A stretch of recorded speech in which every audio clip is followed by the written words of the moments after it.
సియా కేతన్ను తోసింది. అయితే కేతన్ ఒక పొదను పట్టుకుని ప్రమాదం నుంచి తప్పించుకున్నాడు. కుట్ర బయటపడుతుందనే భయంతో పాము పాము అని అరిచింది. సియాకు చేతన్తో సంబంధం ఉందని, కేతన్ను తమ బంధానికి అడ్డుగా ఉంటాడేమో అని లేపేసింది. పథకం ప్రకారమే లోహాగఢ్ కోటకు కేతన్ను తీసుకొచ్చిన సియా ప్రియుడితో కలిసి కేతన్ను లోయలో తోసేసి ప్రమాదవశాత్తు పడిపోయినట్టు కట్టుకథను అల్లారు. కాబోయే భర్తను పథకం ప్రకారం ప్రియుడితో కలిసి హత్య చేసిన యువతి ప్రమాదంగా చిత్రీకరించే ప్రయత్నం చేసింది. తనను ఫోటో తీస్తుండగా బలమైన గాలులు వీచి దాంతో జారిపోయి లోయలో పడ్డాడని కట్టుకథ అల్లింది. కానీ చివరకు ఆమె ప్రియుడు కలిసి ప్లాన్ చేసినట్టు తేలింది. ఇది పూణే యువ వ్యాపారవేత్త మరణం మిస్టరీ. అయితే జూన్ 14నే ఒకసారి తోసేసిందని, కానీ అప్పుడు ఒక పొదను పట్టుకొని బయటపడ్డాడని కేతన్ తండ్రి తాజాగా వెల్లడించారు.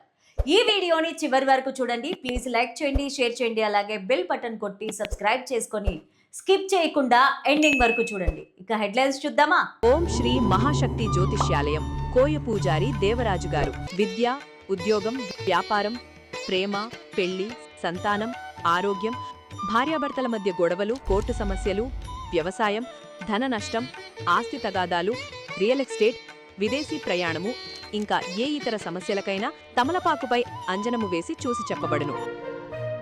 బాలీలో ప్రీ వెడ్డింగ్ షూట్ కోసం ప్లాన్ చేసిన ఫ్యామిలీ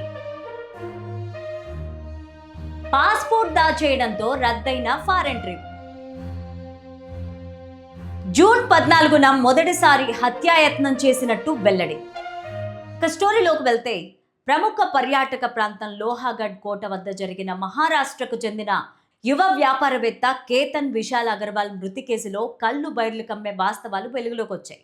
కాబోయే భార్య సియా గోయల్ ఫోటోలు తీస్తూ కేతన్ ప్రమాదవశాత్తు లోయలో పడి చనిపోయాడని అంతా భావించారు. కానీ పక్కా ప్రణాళికతో సియా హత్య చేసినట్టు బయటపడింది. అయితే ఘటనకు 4 రోజుల ముందే ఒకసారి విఫలయత్నం చేసిన విషయం తాజాగా వెల్లడైంది.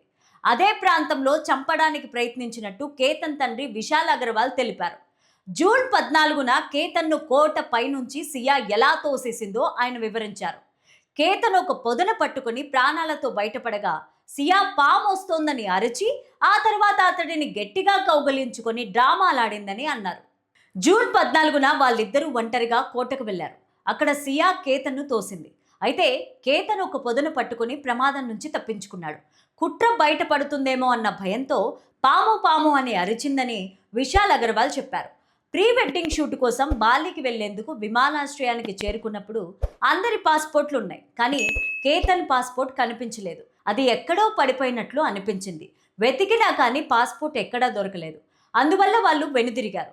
తర్వాత 3 లేదా 4వ రోజున లోహాగఢ్ కోటకు వెళ్లాల్సిందేనని మళ్ళీ గొడవకు దిగిందని పేర్కొన్నారు. ఆ తర్వాత జూన్ 14న లోహాగఢ్కు వెళ్ళినప్పుడు ఆమె కేతన్ను తోసింది. దీంతో వెనక్కి జారిపోయిన కేతన్ చేతికి ఒక పొద తగలడంతో దాన్ని పట్టుకుని తప్పించుకున్నాడు.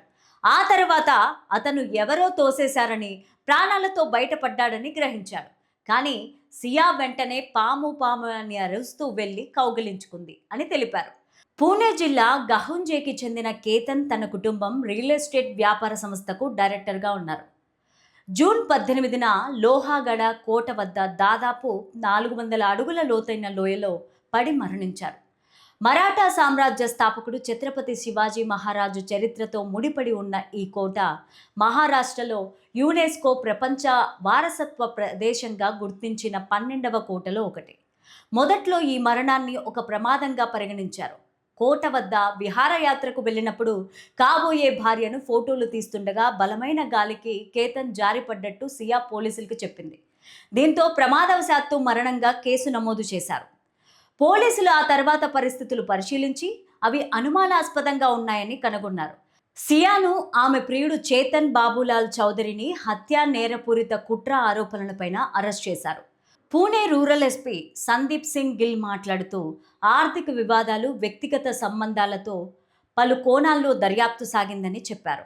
సియాకు చేతన్తో సంబంధం ఉందని, కేతన్ను తమ బంధానికి అడ్డుగా భావించిందని పోలీసులు నిర్ధారించారు. విహారయాత్ర పేరుతో పథకం ప్రకారమే లోహాగఢ్ కోటకు కేతన్ను తీసుకొచ్చిన సియా ఆ తర్వాత ప్రియుడు చేతన్కు ఫోన్ చేసి రప్పించింది. ఇద్దరూ కలిసి కేతన్ను లోయలోకి తోసేసి ప్రమాదవశాత్తు పడిపోయినట్టు కట్టుకథను అల్లారు. కానీ చివరకు పోలీసుల విచారణలో హత్యేనని నిర్ధారణ అయింది.